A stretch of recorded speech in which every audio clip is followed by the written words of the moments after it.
ಕೇಂದ್ರ ಸರ್ಕಾರ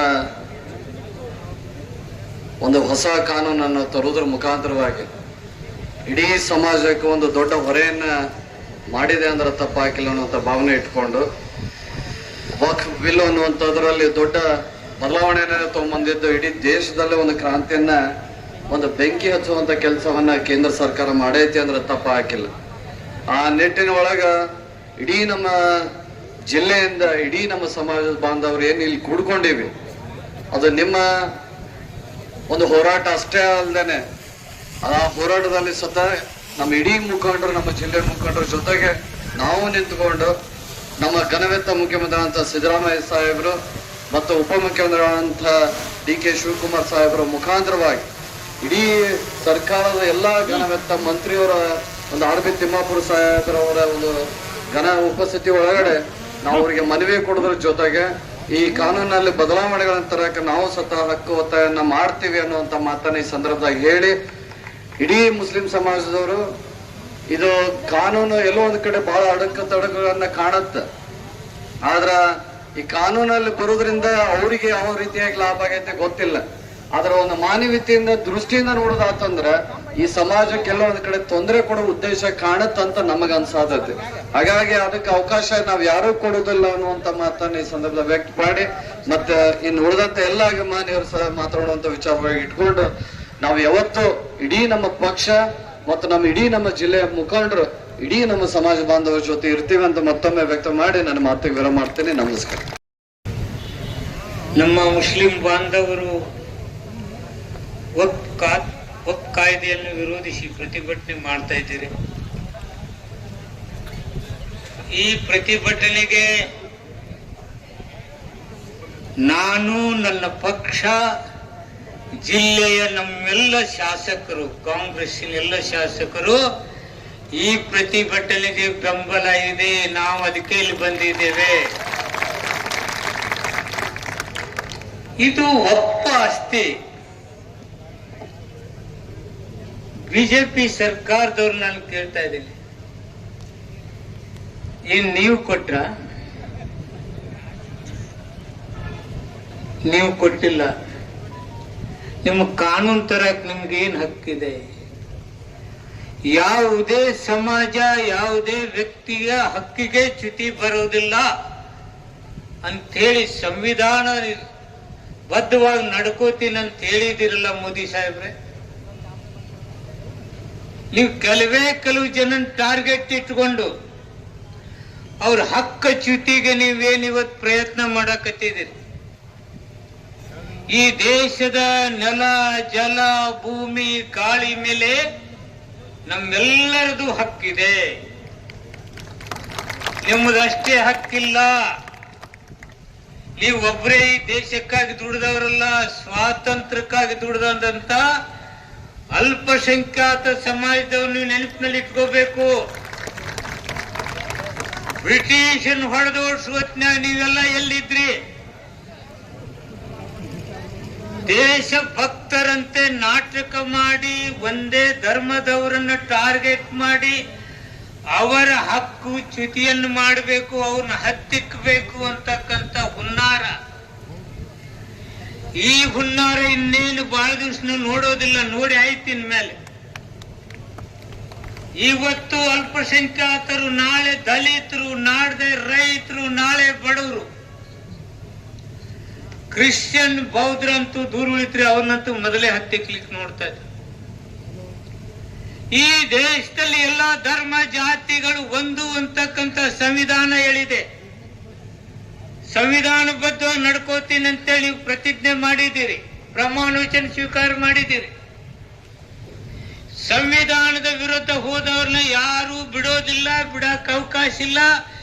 ಈ ರಾಷ್ಟ್ರದಲ್ಲಿ ಸಂವಿಧಾನ ವಿರೋಧಿಗಳಿಗೆ ಸ್ಥಾನ ಇಲ್ಲ.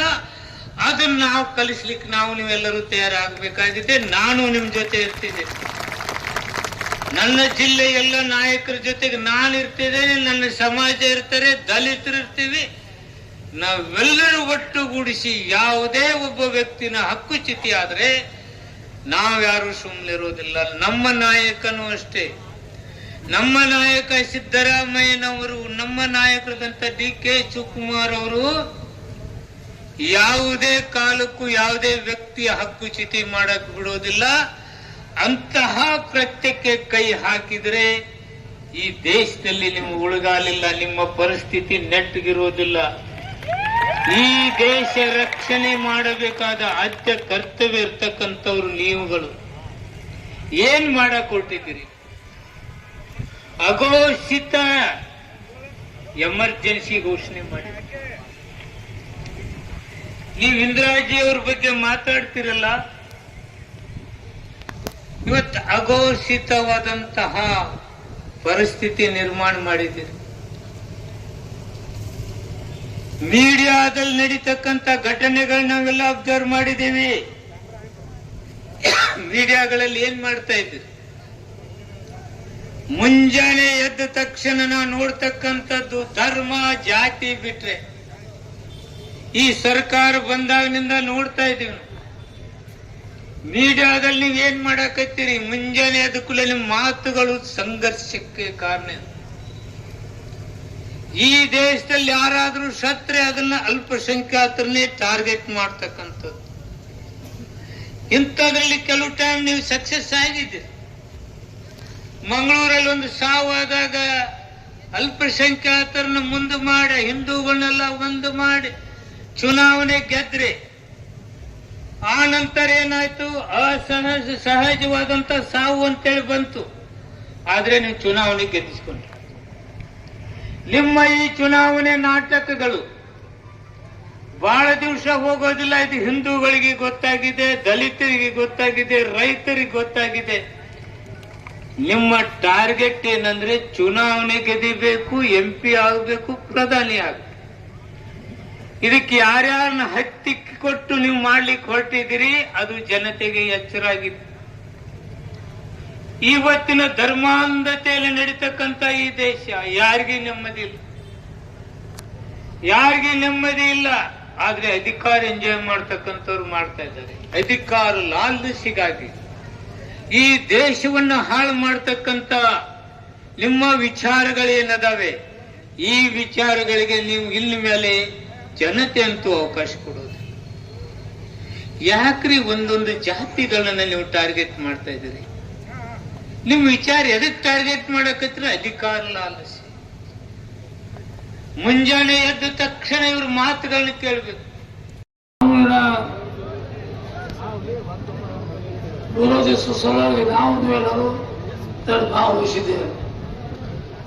ನಾನು ತಮ್ಮ ಜೊತೆ ಯಾವತ್ತೂ ಸರ್ಕಾರವೂ ಇರ್ತಿದೆ. ಈಗಾಗಲೇ ಸಿದ್ದರಾಮಯ್ಯನವರು ಅವ್ರು ತಂದಂಥ ಕಾನೂನು ನಾವು ಜಾರಿ ಮಾಡೋದಿಲ್ಲ ಅಂತ ನಮ್ಮ ರಾಜ್ಯ ಸರ್ಕಾರ ಈಗಾಗಲೇ ಘೋಷಣೆ ಮಾಡಿದೆ. ಅದರ ಜೊತೆಗೆ ನಾವಂತೂ ಯಾವತ್ತೂ ನಿಮ್ಮ ಜೊತೆಗೆ ಇರ್ತೀವಿ. ನಾನು ವೈಯಕ್ತಿಕವಾಗಂತೂ ಎಂದೋ ಯಾವತ್ತೂ ನಿಮ್ಮ ಜೊತೆ ಇರ್ತೀವಿ. ಎಲ್ಲ ಜಿಲ್ಲೆಗಂತ ಬಂದಂಥ ಅಲ್ಪಸಂಖ್ಯಾತ ಬಂಧುಗಳಿಗೆ ನನ್ನ ನಮಸ್ಕಾರವನ್ನು ತಿಳಿಸಿ ಈ ಕಾನೂನನ್ನು ವಿರೋಧಿಸಿ ತಂದಂಥ ಕಾನೂನಿಗೆ ಮಾನ್ಯತೆ ರಾಜ್ಯ ಸರ್ಕಾರ ಕೊಡುವುದಿಲ್ಲ, ಜಾರಿ ಮಾಡುವುದು ಅಂತ ಈಗಾಗಲೇ ಹೇಳಿದ್ದಾರೆ. ಅದಕ್ಕೆ ಬದ್ಧವಾಗಿ ನಡೆದುಕೊಳ್ಳುತ್ತೇವೆ. ನಾನು ಸರ್ಕಾರ ನಿಮ್ಮ ಜೊತೆ ಇರ್ತದೆ, ಸರ್ಕಾರ ನಿಮ್ಮ ಜೊತೆ ಯಾವತ್ತೂ ಇರ್ತದೆ. ನಾನು ಸಹಿತ ನಿಮ್ಮ ಜೊತೆ ಸುಖ ದುಃಖದಲ್ಲಿ ಭಾಗಿಯಾಗಿ ನಿಮ್ಮ ಜೊತೆ 20-30 ವರ್ಷದಿಂದ ಕೆಲಸ ಮಾಡ್ತೀವಿ. ಈಗೂ ಮಾಡ್ತೀವಿ, ಮುಂದೂ ಮಾಡ್ತೀವಿ ಅಂತ ಹೇಳಿ ಇವತ್ತಿನ ಸಮಾರಂಭದಲ್ಲಿ ತಿಮ್ಮಪ್ಪ ಸಾಹೇಬರು ಬೈದರು. ಸರ್ಕಾರದ ಒಂದು ಭಾಗ ಸರ್ಕಾರ ಬಂದಿದೆ. ಅವರು ಹೇಳ್ತಾರೆ ತಿಮ್ಮಪ್ಪ ಸಾಹೇಬ್ ಈ ತಮ್ಮದು JT ಪಾಟೀಲರು ಮಾತನಾಡಿದ್ದಾರೆ. ನಾವು ಸಹಿತ ನಿಮ್ಮ ಜೊತೆ ಪ್ರಾಮಾಣಿಕವಾಗಿ ಯಾವತ್ತು ಇರ್ತೀವಿ. ನಾವೆಲ್ಲ ಶಾಸಕರಾಗಬೇಕಾದ್ರೆ ನಿಮ್ಮ ಪ್ರಾಮಾಣಿಕತೆ ಎಷ್ಟೈತೆ ಅನ್ನೋದು ಅದು ಹೃದಯ ಹೆಚ್ಚಿರಾಕಾಗೋದಿಲ್ಲ, ಹೃದಯದಲ್ಲಿ ಇದೆ. ನಾವು ಯಾವಾಗಲೂ ನಮ್ಮ ಬೆನವಲಾಗಿ ನಮ್ಮ ಪಕ್ಕದ ಬೆನವಾಗಿ ನಾವು ನಿಂತಿದ್ರಿ. ನಾವು ನಿಮ್ಮ ಜೊತೆ ಬೇಕಾದಾರಿ ನಾವು ನಿಮ್ಮ ಜೊತೆ ಇರ್ತೀವಿ ಅಂತ ಹೇಳಿ ತಮ್ಮೆಲ್ಲರಿಗೂ ನಾನು ನಮಸ್ಕಾರವನ್ನು ತಿಳಿಸಿ ನಮ್ಮ ಮಾತು ಮುಗಿಸ್ತೀನಿ. ನಮಸ್ಕಾರ. ಕಾರಣನೇ ಇಲ್ಲ. ಕಾರಣ ಏನಪ್ಪಾ ಅಂದ್ರೆ ಇವತ್ತು ನಾವು ಏನಾದರೂ ವೇದಿಕೆ ಮೇಲೆ ನಿಂತು ಮಾತಾಡುವಂತ ಶಕ್ತಿ ಕೊಟ್ಟಿದ್ರೆ ಅದು ನೀವು ಅಲ್ಪಸಂಖ್ಯಾತ ಬಂಧುಗಳು ಅಂತ ಮಾತನ್ನು ಹೇಳಿ ಕೆಲಸ ಮಾಡ್ತೀರ. ನಾನಂತೂ ಯಾವಾಗ ರಾಜಕಾರಣಕ್ಕೆ ಪ್ರವೇಶ ಮಾಡಿದೆ 1994 ಇಸ್ವಿಯೊಳಗೆ, ಅಂದಿನಿಂದ ಇವತ್ತಿನವರೆಗೂ ಸಹಿತ ಅಲ್ಪಸಂಖ್ಯಾತ ಬಾಂಧವರು ನಮ್ಮ ಕ್ಷೇತ್ರದಲ್ಲಿ ನನ್ನ ಕೈ ಬಿಟ್ಟಿಲ್ಲ. ನಾನು ಅವ್ರ ಜೊತೆಗೆ ಸಂಪೂರ್ಣವಾಗಿ ಇದ್ದಿದ್ದೀನಿ ಅನ್ನುವಂಥ ಮಾತನ್ನ ನಿಮ್ಮ ಗಮನಕ್ಕೆ ತರಲಿಕ್ಕೆ ಕೆಲಸ ಮಾಡ್ತೀನಿ. ಇವತ್ತು ಕೇಂದ್ರ ಸರ್ಕಾರ ಯಾಕೋ ಏನೋ ಗೊತ್ತಿಲ್ಲ, ಭಾರತದೊಳಗೆ ಒಡೆದು ಆಳುವ ನೀತಿಯನ್ನು ಪ್ರಾರಂಭ ಮಾಡಿದ್ದಾರೆ. ಜನತಾ ಸರ್ಕಾರ ಯಾರಿಗಂತಾರೆ ಅಂದ್ರೆ ದೇಶದಲ್ಲಿ ಇರ್ತಕ್ಕಂಥ ಎಲ್ಲ ಸಮಾಜದವರು ಬಾಂಧವರನ್ನ ಸಮಾನ ದೃಷ್ಟಿಯಿಂದ ನೋಡಿಕೊಂಡು ಆಡಳಿತ ಮಾಡಬೇಕಾಗತ್ತೆ. ಕೇವಲ ಓಟಿನ ಆಸೆಗಾಗಿ, ಕುರ್ಚಿ ಆಸೆಗಾಗಿ ಇವತ್ತು ಹಿಂದೂ, ಮುಸ್ಲಿಂ, ಜೈನ್, ಸಿಖ್ ಅಂತ ತಿಳ್ಕೊಂಡು ಒಡೆದಾಳುವಂತ, ಕ್ರಿಶ್ಚಿಯನ್ರನ್ನು ಒಡೆದಾಳುವಂತ ನೀತಿಯನ್ನು ನಾವು ನೋಡ್ತಾ ಇದ್ದೀವಿ. ಯಾರು ಅರ್ಜಿ ಹಾಕಿ ಅಲ್ಲಾನಲ್ಲಿ, ದೇವರಲ್ಲಿ ಅರ್ಜಿ ಹಾಕಿ ಹುಟ್ಟು ಬಂದಿಲ್ಲ. ಇವೆಲ್ಲವೂ ಮಾನವ ನಿರ್ಮಿತ. ಇವು ಯಾವುದೇ ಧರ್ಮಗಳಿರಲಿ ಮಾನವ ನಿರ್ಮಿತ ಅನ್ನುವಂತ ದೃಷ್ಟಿಕೋನ ಇಟ್ಕೊಂಡು ನಾವು ಮನುಷ್ಯರಾಗಿ ವಿಚಾರ ಮಾಡ್ಬೇಕಾಗತ್ತೆ. ಅದನ್ನ ಇವತ್ತು ಮಾಡ್ತಾ ಇಲ್ಲ. ಕೇವಲ ಅಲ್ಪಸಂಖ್ಯಾತರ ಮೇಲೆ ಬ್ರಹ್ಮಾಸ್ತ್ರ ಬಿಡೋದು, ಅವರಿಗೆ ಅನ್ಯಾಯ ಮಾಡೋದು, ಎಷ್ಟು ಸಾಧ್ಯತೆ ಅವ್ರನ್ನ ಒಡೆದಾಡುವಂತ ನೀತಿ ಇದು ಖಂಡನೀಯ ಅನ್ನುವಂಥ ಮಾತನ್ನು ನಾನು ಹೇಳಿ ಕೆಲಸ ಮಾಡ್ತೀನಿ. ಅದಕ್ಕೆ ಎಂತ ಪರಿಸ್ಥಿತಿ ಬಂದರೂ ಸಹಿತ ಇವತ್ತು ನಮ್ಮ ಸರ್ಕಾರ, ಸನ್ಮಾನ್ಯ ಸಿದ್ದರಾಮಯ್ಯನವರ ನೇತೃತ್ವದ ಸರ್ಕಾರ ಏನಿದೆ, ನಿಮ್ಮ ಜೊತೆಗೆ ಬಲಿಷ್ಠವಾಗಿ ಸಂಪೂರ್ಣವಾಗಿ ನಿಮ್ಮ ಜೊತೆಗೆ ಇರ್ತೈತೆ ಅನ್ನುವಂತ ಭರವಸೆ ನಾನು ಕೊಡ್ಲಿಕ್ಕೆ ಕೆಲಸ ಮಾಡ್ತೀನಿ. ನಮ್ಮ ಜಿಲ್ಲೆಯಲ್ಲಿ ಇರ್ತಕ್ಕಂಥ ನಮ್ಮ ಜಿಲ್ಲಾ ಉಸ್ತುವಾರಿ ಸಚಿವರಾದಿಯಾಗಿ ನಾವೆಲ್ಲರೂ ಸಂಪೂರ್ಣವಾಗಿ ನಿಮ್ಮ ಜೊತೆಗೆ ಇದ್ದೇವೆ, ಇರ್ತೀವಿ, ಮುಂದೂ ಇರ್ತೀವಿ ಅನ್ನುವಂತ ಭರವಸೆ ನಾನು ಕೊಡ್ತೀನಿ. ಯಾವುದೋ ಇದರೊಳಗೆ ವಿಚಾರ ಮಾಡಬೇಡ್ರಿ. ನಮ್ಮಿಂದ ಇನ್ನೊಬ್ಬರ ಮೇಲೆ ಅನ್ಯಾಯ ಆಗಲಾರ್ದಾಗ ನಾವು ನೋಡ್ಕೊಂಡು ಅಷ್ಟೇ. ಆದ್ರೆ ಇವತ್ತು ನಮ್ಮ ಮೇಲೇನೆ ಅನ್ಯಾಯ ಮಾಡ್ಲಿಕ್ಕೆ ಹತ್ತಿದ್ದಾರೆ. ಇದು ಬಹಳ ದೇಶದ ಅಭಿವೃದ್ಧಿ ದೃಷ್ಟಿಯಿಂದ ಒಳ್ಳೆಯದಲ್ಲಿ. ಇದು ದೇಶದಲ್ಲಿ ಇರ್ತಕ್ಕಂಥ ಪ್ರತಿಯೊಬ್ಬ ವ್ಯಕ್ತಿಯನ್ನ, ಸಮಾಜವನ್ನ, ಧರ್ಮವನ್ನ ಗೌರವಿಸಿ ಅವರನ್ನ ದೇಶದ ಅಭಿವೃದ್ಧಿಯೊಳಗೆ ತೊಡಗಿಸಿಕೊಂಡಾಗ ಮಾತ್ರ ದೇಶದ ಅಭಿವೃದ್ಧಿ ಆಗ್ತೈತೆ ಅನ್ನುವಂಥದ್ದನ್ನು ಯಾವುದೇ ಸರ್ಕಾರ ಇದ್ರೂ ಇದನ್ನ ವಿಚಾರ ಮಾಡಬೇಕಾಗತ್ತೆ. ಇದು ಇವತ್ತು ಆಗ್ತಾ ಇಲ್ಲ. ಅದಕ್ಕೆ ಇವತ್ತೇನು ಕೇಂದ್ರ ಸರ್ಕಾರದ ವತಿಯಿಂದ ವಕ್ಫ್ ಕಾಯ್ದೆಯಲ್ಲಿ ಅನ್ಯಾಯ ಮಾಡ್ಲಿಕ್ಕೆ ಹತ್ತಿದ್ದಾರೆ, ಅದನ್ನ ನಾನು ಒಬ್ಬ ಜನಪ್ರತಿನಿಧಿಯಾಗಿ ಪ್ರತಿಭಟನೆ ಮಾಡ್ತೀನಿ. ನಿಮ್ ಜೊತೆಗೆ ಇರ್ತೀವಿ. ಅದನ್ನ ನಮ್ಮ ಸರ್ಕಾರಕ್ಕೆ ನೀವು ಕೊಡುವಂತ ಮನವಿಯನ್ನು ಕೊಡ್ತೀವಿ. ಮುಖ್ಯಮಂತ್ರಿಗಳ ಗಮನಕ್ಕೂ ಸಹಿತ ನಾವು ಇದನ್ನು ತರ್ತೀವಿ ಅನ್ನುವಂತ ಮಾತಲ್ಲಿ ಸನ್ಮಾನ್ ತಿಮ್ಮಾಪುರ್ ಅವರ ನೇತೃತ್ವದೊಳಗ ಮುಖ್ಯಮಂತ್ರಿ ಸಹಿತ ನೀವು ಸಮಾಜದ ಮುಖಂಡರು ಬಂದ್ರಂದ್ರೆ ನಿಮ್ಮನ್ನು ಕರ್ಕೊಂಡು ಹೋಗಿ ನಾವು ಮುಖ್ಯಮಂತ್ರಿಗಳ ಗಮನಕ್ಕೂ ನಿಮ್ಮ ವಿಷಯಗಳನ್ನ ತರ್ತೀವಿ. ಎಲ್ಲ ಗೊತ್ತಿದೆ ಅವರಿಗೆ, ಮುಖ್ಯಮಂತ್ರಿಗಳಿಗೆಲ್ಲ ಗೊತ್ತಿದೆ, ನಮ್ಮ ಸರ್ಕಾರಕ್ಕೂ ಗೊತ್ತಿದೆ. ಆದ್ರೂ ಸಹಿತ ನಮ್ಮ ಕರ್ತವ್ಯ ಏನಪ್ಪಾ ಅಂದ್ರೆ ಮುಖ್ಯಮಂತ್ರಿಗಳು ಭೇಟಿ ಆಗೋದು. ಆ ಕೆಲಸ ಮಾಡ್ತೀವಿ ಅನ್ನುವಂಥ ಮಾತನ್ನು ಹೇಳಿ ಇವತ್ತು ನಾನು ಇನ್ನೂ ಬೇಗನೆ ಬರಬೇಕಾಗಿತ್ತು.